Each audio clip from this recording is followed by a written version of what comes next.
Monsieur le Président, au moment où je m'adresse au monde du haut de cette tribune pour la première fois, je me dois de rappeler la relation particulière que notre organisation entretient avec mon pays.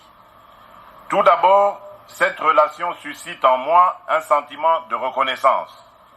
En effet, la République démocratique du Congo a souvent été au centre des préoccupations des Nations Unies suite aux nombreuses crises qu'elle a traversées depuis son accession à l'indépendance.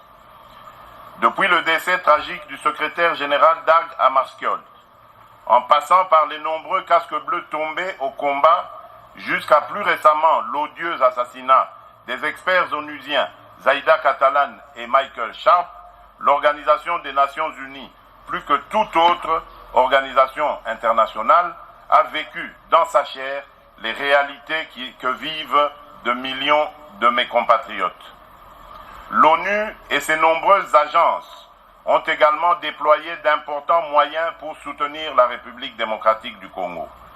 Je tiens donc à vous réitérer la gratitude du peuple congolais qui n'oubliera jamais le soutien de notre organisation.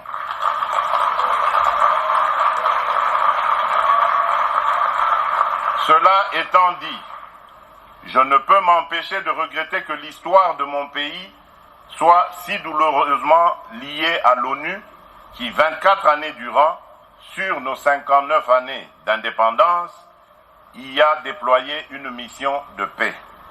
Pourquoi, malgré cette longue présence, la plupart des espoirs de paix et de développement ont été déçus? Au-delà des choix et des responsabilités internes, on ne peut pas observer le Congo ou l'Afrique en isolation du reste du monde et des intérêts des autres. Que serait la trajectoire du Congo sans l'assassinat de Patrice Emery Lumumba? Que serait devenu mon pays si on l'avait laissé poursuivre son apprentissage démocratique pacifique de l'après-guerre froide sans passer par le détour d'une guerre venue d'ailleurs?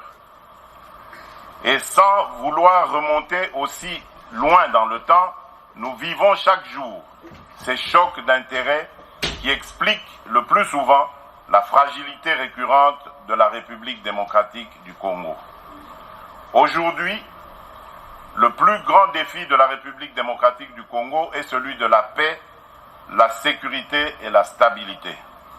Depuis notre investiture, convaincus de l'absolue nécessité de la paix, nous nous sommes engagés sans réserve en faveur de la réalisation de cet objectif en prenant en compte toute sa dimension régionale et internationale.